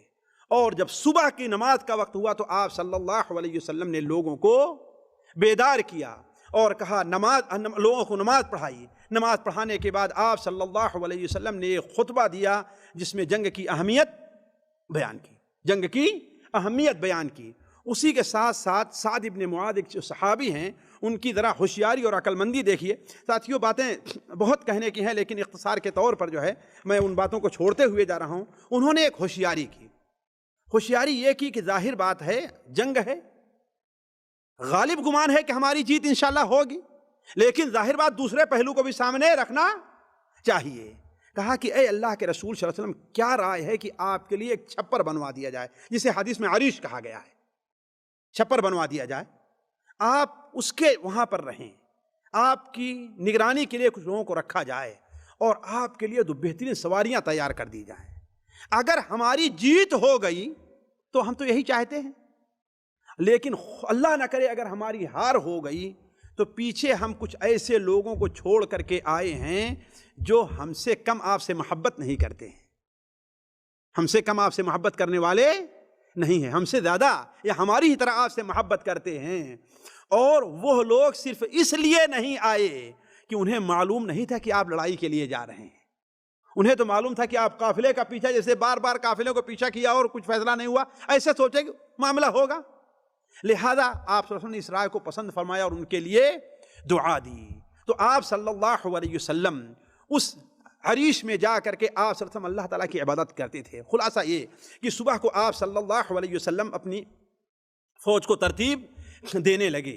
آپ ترتیب دے رہے تھے تو اس ترتیب کے درمیان دو عجیب واقعات پیش آئے. ایک واقعہ حضرت سواد رضی اللہ تعالی عنہ کا تھا کہ آپ جو ہے یہ پہلی بار آپ نے، عرب لوگ اس تکلیف نہیں آتے، بالکل آپ نے ویسی صف بنائی جیسے نماز میں صف بنائی، لیکن ظاہر بات فاصلہ رکھا گیا، اس لیے کہ ہتھیار چلانے کے لیے فاصلے کی ضرورت رہا کرتی، یہ نہیں کہ بالکل جیسے نماز میں سر کر کھڑے ہوتے ہیں، لیکن بالکل ایک سیدھ سے مسلمانوں کی صف بنائی کہ ہاں تم یہاں رہو، تم یہاں رہو، تم یہاں رہو، اگر کوئی آگے ہے تو تم پیچھے چلو، اگر کوئی پیچھے ہے تو تم آگے چلو۔ تو سواد ابن سراقہ نامی ایک صحابی تھے، ان سے آپ صلی اللہ علیہ وسلم نے کہا کہ ذرا ایسا کرو کہ تم پیچھے چلو۔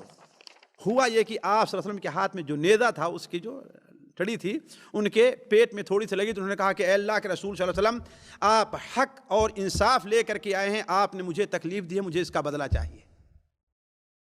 کہا کہ پیٹ کھول دیا آپ نے، کہا کہ لے لو بدلہ۔ آپ کا پیٹ کھولنا تھا کہ آپ سے چمٹ کر کے وہ آپ کو چومنا شروع کر دیا۔ کہا کہ سواد یہ تم نے کیوں کیا؟ کہا اے اللہ کے رسول صلی اللہ علیہ وسلم، آپ دیکھ رہے ہیں کیا معاملہ پیش آنے والا ہے، ہو سکتا ہے کہ میں اس میں قتل کر دیا جاؤں، شہید کر دیا جاؤں، تو میں چاہتا ہوں کہ میرا آخری زندگی کا جو لمحہ ہو وہ کیا ہو، آپ کے جسم کے ساتھ مل جائے۔ آپ صلی اللہ علیہ وسلم خوش ہوئے۔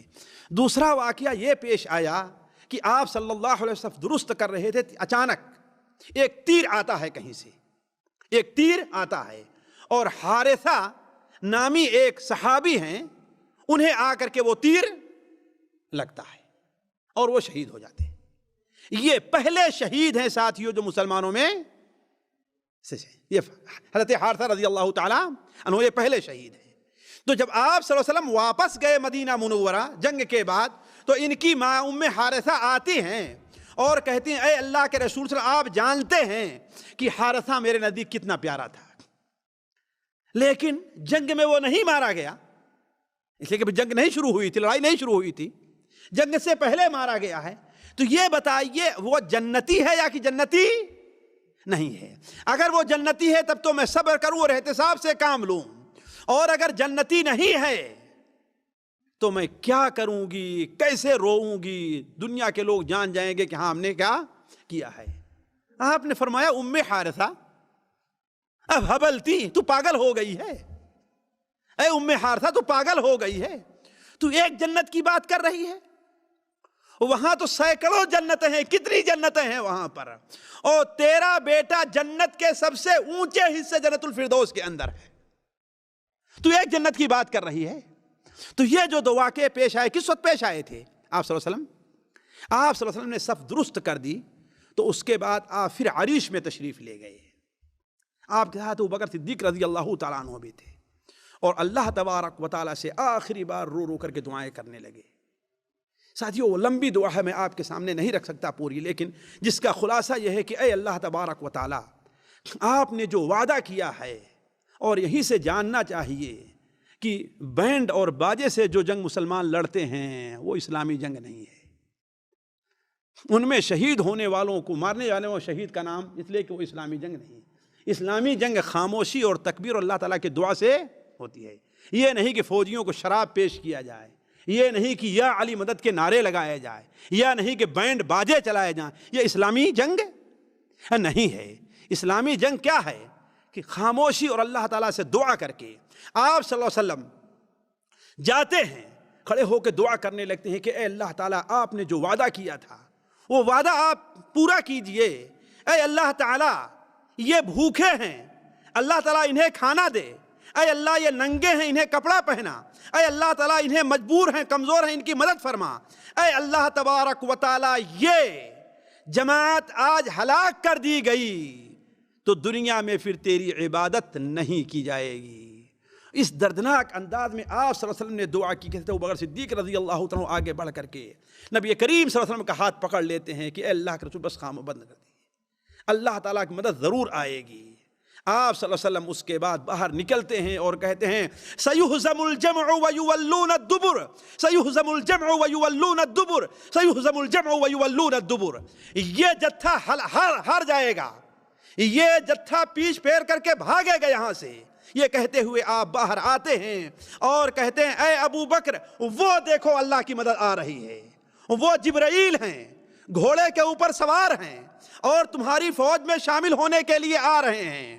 ان کے دانت کے اوپر گرد کے نشان میں دیکھ رہا ہوں، وہ آ رہے ہیں، اللہ تعالیٰ کی مدد آ گئی ہے۔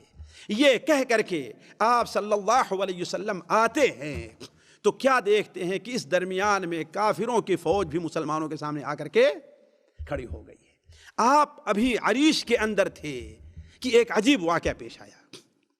اسود ابن عبد الاسد ہمارے خیال سے اسود ابن عبد الاسد نامی ایک قریشی جب وہاں پر کافروں کی فوج پہنچتی ہے تو کیا دیکھتی ہے کہ پانی پینے کے لیے تو ہمیں کوئی گنجائش ہے ہی نہیں، لہذا وہ کہتا ہے کہ اللہ کی قسم میں پانی پی کر کے رہوں گا، قسم کھاتا ہے۔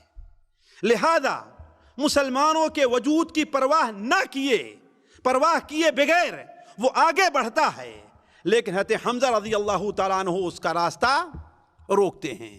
دونوں میں تلوار چلتی ہے کہ حضرت حمزہ نے ایک وار کیا جس سے اس کی ایک ٹانگ کٹ کر کے دور جا کر کے پڑی، وہ اپنے پیٹھ کے بل گرا، اور قبل اس کے کہ حضرت حمزہ اپنا دوسرا وار کریں وہ اپنی قسم پوری کرنے کے لیے گھسٹ کر کے جاتا ہے چشمے کے پاس اور اس میں گرنا چاہتا ہے تاکہ اب مرنا تو ہے ہی لیکن مرنے سے پہلے اپنی قسم کو ہمیں پوری کرنا ہے، لیکن وہ چشمے پر جیسے پہنچتا ہے حضرت حمزہ نے آگے بڑھ کر کے اس کی گردن مار دی اور پانی میں جا کر کے گرا۔ یہ کافروں کا پہلا شخص ہے جو مارا جایا گیا ہے۔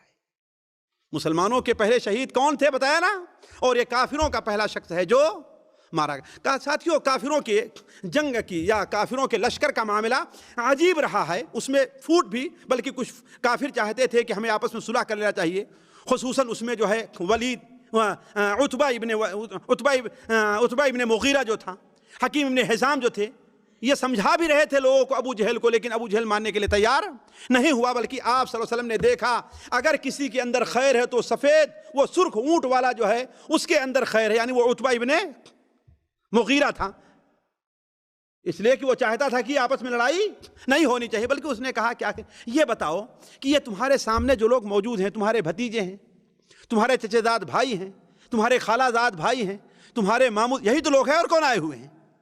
اگر انہیں تم نے مار لیا تو کیا کمال کیا، تم دنیا میں کہیں منہ دکھانے کے لائق نہیں رہو گے، اس لیے چھوڑ دو ان کو ان کی حال پر، عرب کے ساتھ ان کو نپٹ لینے دو، اگر عرب ان کے اوپر غالب آ گئے تمہارا مقصد پورا ہو گیا، اور اگر نہیں غالب آئے تو تمہارا ہی نام ہوگا۔ لیکن ابو جہل ایک ماننے کے لیے تیار نہیں ہوا۔ تو آپ صلی اللہ علیہ وسلم جب عریش سے باہر آتے ہیں تو اس وقت حضرت حمزہ اسود ابن عبد الاسد کا معاملہ تمام کر چکے تھے، اسے گرنا تھا کہ کافروں کے لشکر کے اندر غصہ ہوا، جیش پورے تیش کے اندر آ گیا، اور تیش میں آنے کے بعد 3 ان کے پہلوان نکلتے ہیں، عتبہ، شیبہ اور عتبہ کا بیٹا ولید، یہ 3 نکلتے ہیں اور کہتے ہیں ہے کوئی مقابلے کے لیے آ جائے۔ یہ کہنا تھا کہ 3 انصار کے جوان باہر آ جاتے ہیں۔ کیوں ساتھیوں، جہاں پر بھی دیکھیے انصار یہ نہیں چاہتے تھے کہ ہاں ہمارے مہاجر بھائی قتل کیے جائیں یا وہ تکلیف اٹھائیں، ہر چیز میں وہ آگے آگے رہنا چاہتے تھے۔ انہوں نے پوچھا تم کون لوگ ہو، یعنی عتبہ نے، شیبہ نے اور ولید نے، ان لوگوں نے کہا کہ ہم فلاں فلاں ہیں۔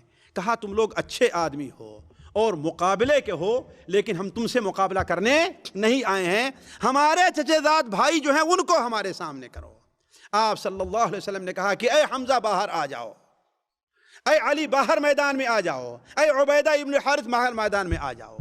یہ تینوں باہر میدان میں آئے۔ اب کون کس کے مقابل میں ہوا یہ ہے، لیکن صحیح یہ ہے کہ حضرت حمزہ عتبہ کے مقابل میں آئے، عبیدہ ابن حارث شیبہ کے مقابلے میں تھے، اور ولید کے مقابلے حضرت علی رضی اللہ تعالی عنہ آئے ہیں۔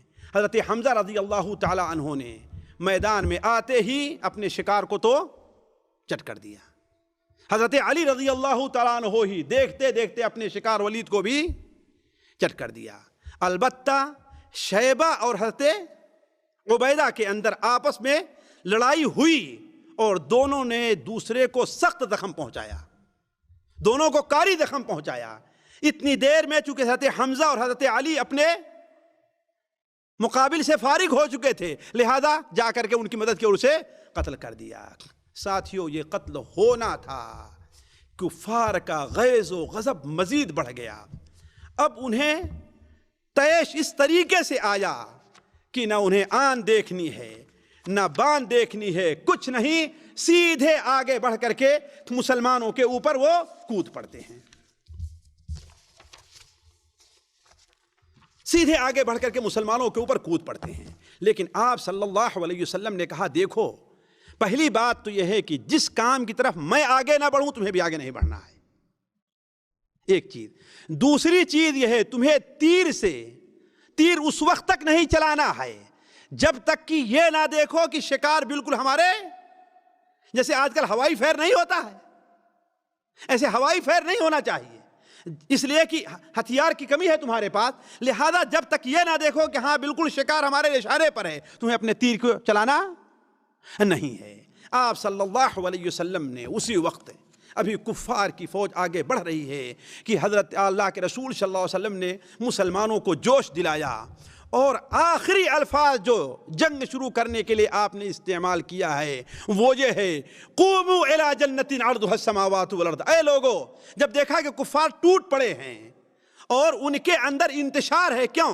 اس لیے کہ انہیں اپنی طاقت پر ناز تھا، انہیں اپنے کثرت پر ناز تھا، انہیں اپنی تعداد پر ناز تھا، اور مسلمانوں کی تعداد کو تھوڑے دیکھ کر کے وہ مزید جوش میں آئے اور سوچے تھے کہ بس چند منٹ کے اندر تمہیں ہم ان کو لے دوڑیں گے۔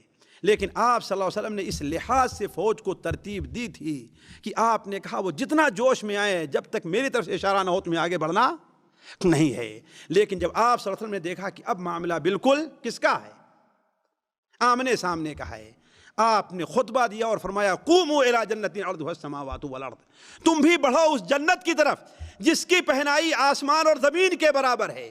ایک صحابی حضرت عمیر ابن حمام رضی اللہ تعالیٰ عنہ ہیں، انہوں نے کہا کہ بخن بخن، اے اللہ کے رسول صلی اللہ علیہ وسلم یہ کیا فرما رہے ہیں آپ نے کہا تم بخن بخن کیوں کہہ رہے ہو؟ کہا میں چاہتا ہوں کہ اس جنت کے وارثین میں میرا بھی شمار ہو جائے۔ آپ نے کہا کہ تم ان جنت کے وارثین میں سے ہو۔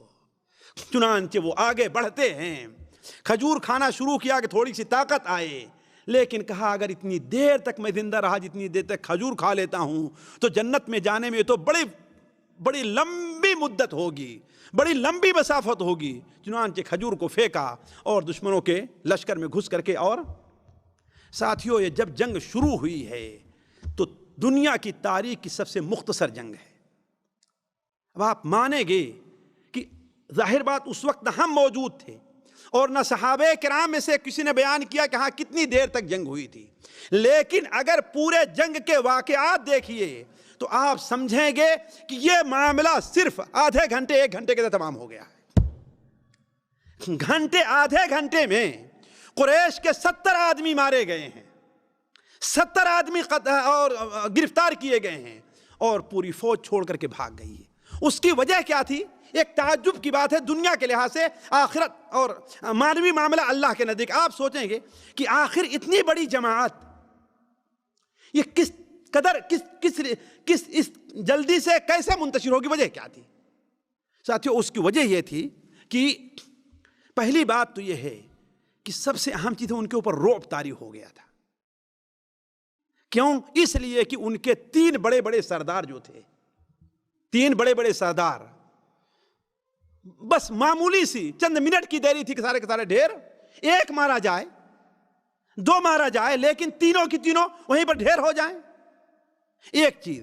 دوسری چیز یہ ہے کہ اللہ کے رسول صلی اللہ علیہ وسلم جب جنگ شروع ہونے کا وقت آیا تو آپ نے ایک صحابی سے کہا مجھے مٹی دو، کنکڑی دو۔ آپ نے اپنے ہاتھ میں کچھ کنکڑی لی اور کافروں کی طرف آپ نے اللہ کا نام لے کر کے پھینک دیا۔ حضرت حکیم نے حزام بیان کرتے ہیں کہ ہم میں سے کوئی ایسا نہیں تھا، اس وقت تک کافر تھے، ہم میں سے کوئی ایسا نہیں تھا جس کی آنکھ کے اندر کنکڑی جا کر کے نہ پڑی ہو۔ یہ ان کے اوپر ایک رعب طاری کرنا تھا۔ تیسری بات یہ ہے کہ فرشتوں کا جب نزول ہوا ہے تو اس سے کافروں کے اندر گھبراہٹ پیدا ہو گئی ہے، اس لیے کہ فرشتے کو بہت کافروں نے دیکھا ہے، بہت کافروں نے دیکھا ہے۔ چنانچہ حضرت عباس ابن عبد المطلب بیان کرتے ہیں کہ ایک شخص کسی کافر کا پیچھا کر رہا تھا، ابھی اس تک پہنچا نہیں ہے کہ آگے سے آواز آتی کہ اے ہیزوم آگے بڑھو، ہیزوم آگے بڑھو، اور دیکھتا ہے کبھی ہم نے وار نہیں کیا کہ ہمارے سامنے جو کافر بھاگا جا رہا تھا وہ زمین کے اوپر چت پڑا ہوا ہے، اس کی ناک ٹوٹ گئی ہے، اس کے سر پر زخم آیا ہے، اس کا چہرہ بالکل نیلا ہو گیا ہے۔ عجیب، آ کر کے معاملہ اللہ کے رسول سے اس نے بیان کیا تو کہا خاموش رہو، یہ تیسرے آسمان سے تمہارے پاس مدد آئی ہے۔ ساتھیو، دنیا کی تاریخ میں یہی ایک جنگ ملتی ہے جس میں تین جو بڑے اہم فرشتے ہیں، حضرت جبرائیل، حضرت میکائیل، حضرت اسرافیل، تینوں شریک تھے، اس جنگ میں شریک ہوئے تھے اللہ کی طرف سے۔ مسند احمد کے اندر حضرت علی رضی اللہ عنہ کی صحیح روایت ہے کہ آپ صلی اللہ علیہ وسلم نے ارشاد فرمایا کہ اے ابو بکر تمہارے ساتھ، اور اے علی تمہارے ساتھ، تم میں سے ایک کے ساتھ حضرت جبرائیل تھے اور تم میں سے ایک کے بغل میں حضرت اسرافیل لڑ رہے، حضرت میکائیل لڑ رہے تھے، اور حضرت اسرافیل بھی اس جنگ کے اندر بطور فوجی کے شریک ہوئے تھے۔ اس لیے کافروں کے اوپر جب فرشتوں کا نزول ہوا تو ان کے اوپر ایک خوف طاری ہو گیا تھا، جیسا قرآن مجید میں اللہ تعالیٰ نے اس طرف سورہ انفال میں اس طرف اشارہ بلکہ اس کی وضاحت کی ہے۔ چوتھی چیز جو سب سے بڑی وجہ بھاگنے کی تھی کہ ابلیس شیطان ان کے ساتھ انسانی شکل میں آیا تھا، اس لیے کہ جب کافر لوگ مکہ سے نکلے ہیں تو انہیں بنو بکر جو قبیلہ تھا جس سے ان کی آپس میں لڑائی تھی ان کا خطرہ تھا، اور سراقہ ابن مالک یہ بنو بکر قبیلے کے سرداروں میں سے تھے، لہذا ابلیس اور شیطان اس کی شکل میں آتا ہے قریش کے پاس، کہتا تم گھبراؤ نہیں، میں اس کی ذمہ داری لیتا ہوں کہ قریش کے لوگ، وہ بنو بکر کے لوگ تم پر حملہ نہیں کریں گے بلکہ تمہارے ساتھ چلنے کے لیے تیار ہیں۔ اور جب بدر کے میدان میں آیا ہے، پہنچا ہے، ساتھ تھا جب پہنچا ہے، لیکن جب فرشتوں کا نزول شروع ہوا ہے تو وہ بھاگنا شروع کیا ہے۔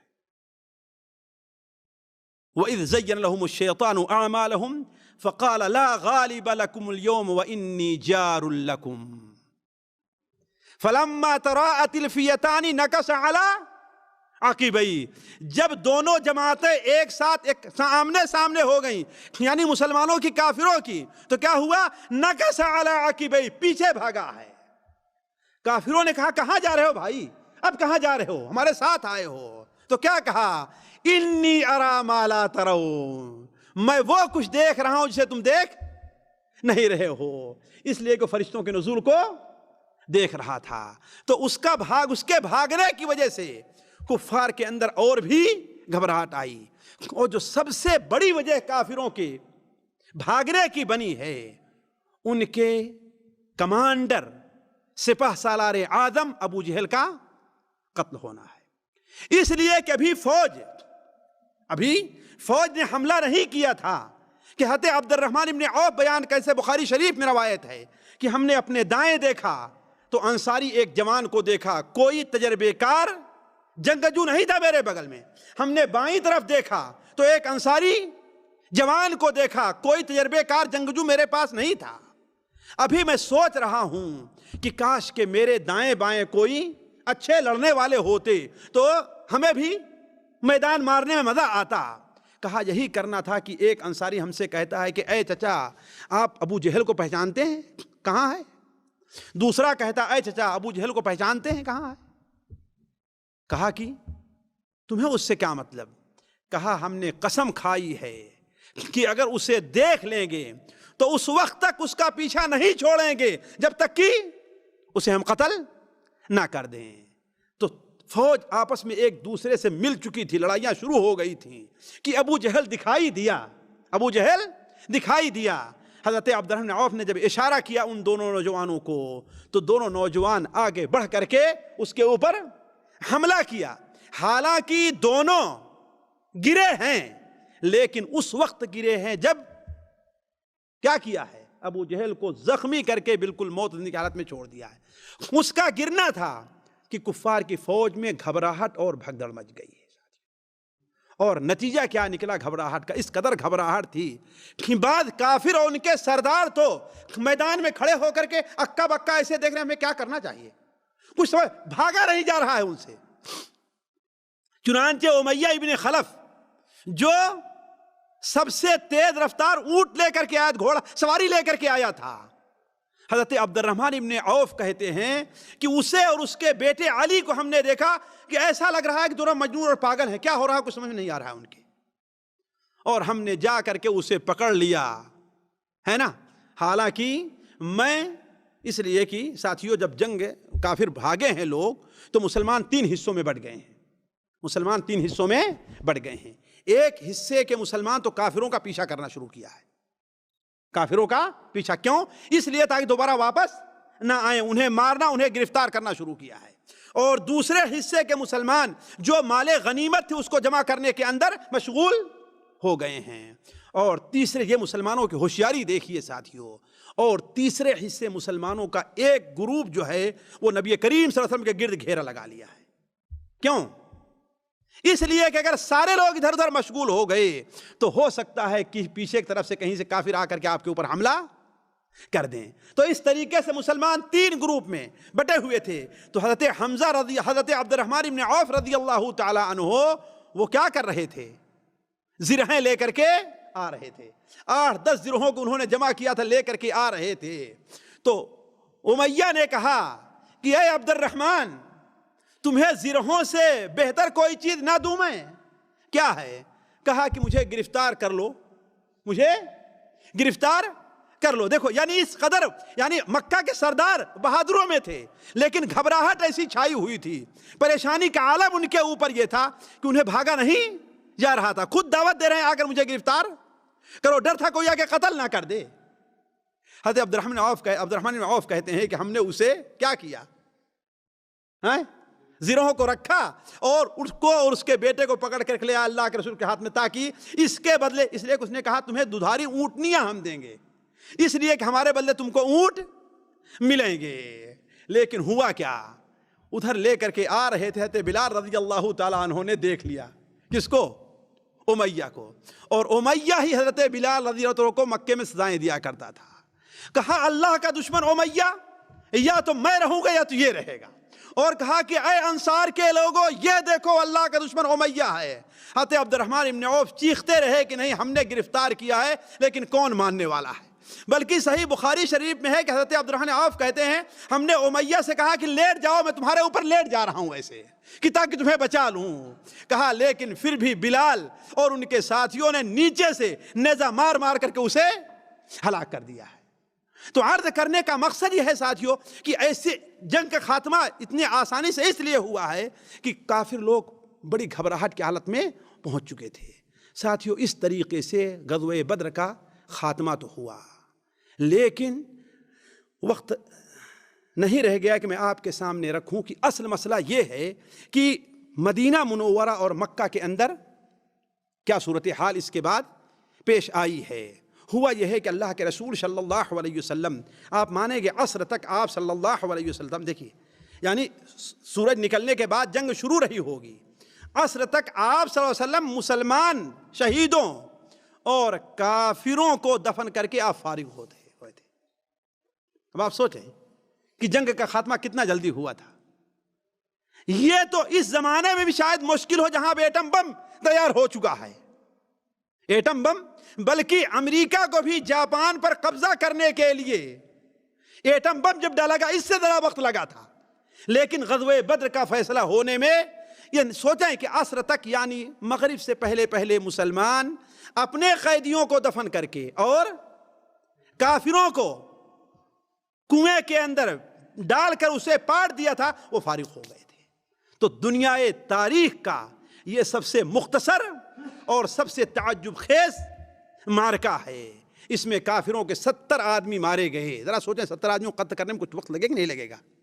اس لیے کہ یہ تو چیزیں ہیں نہیں، کھڑے ہیں آپ جا کے ان کی گردن مار دو، لڑائی کرنی رہی ہوگی نا، ایک دوسرے کا مقابلہ۔ مسلمانوں کے 14 آدمی شہید ہوئے تھے، مسلمانوں کے 14 آدمی شہید ہوئے تھے، لیکن کافروں کے 70 مارے گئے تھے، وہ 70 آدمی گرفتار کر لیے گئے تھے۔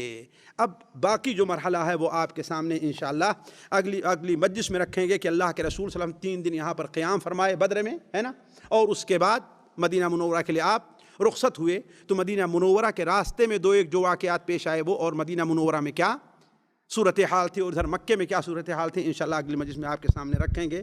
اللہ تعالیٰ سے دعا ہے کہ اللہ تعالیٰ ہمیں اور آپ کو نبی کریم صلی اللہ علیہ وسلم کی محبت اور آپ کی سیرت پر عمل کرنے کی ہمیں توفیق عطا فرمائے۔ اللہ تعالیٰ ہمارا اور آپ کا یہاں پر اکٹھا ہونا قبول کرے، یہاں جمع ہونے کی برکت سے اللہ تعالیٰ ہمارے اور آپ کے گناہوں کو معاف کر دے۔ سبحانک اللہم و بحمدک، اشہد ان لا الہ الا انت، استغفرک و اتوب الیک۔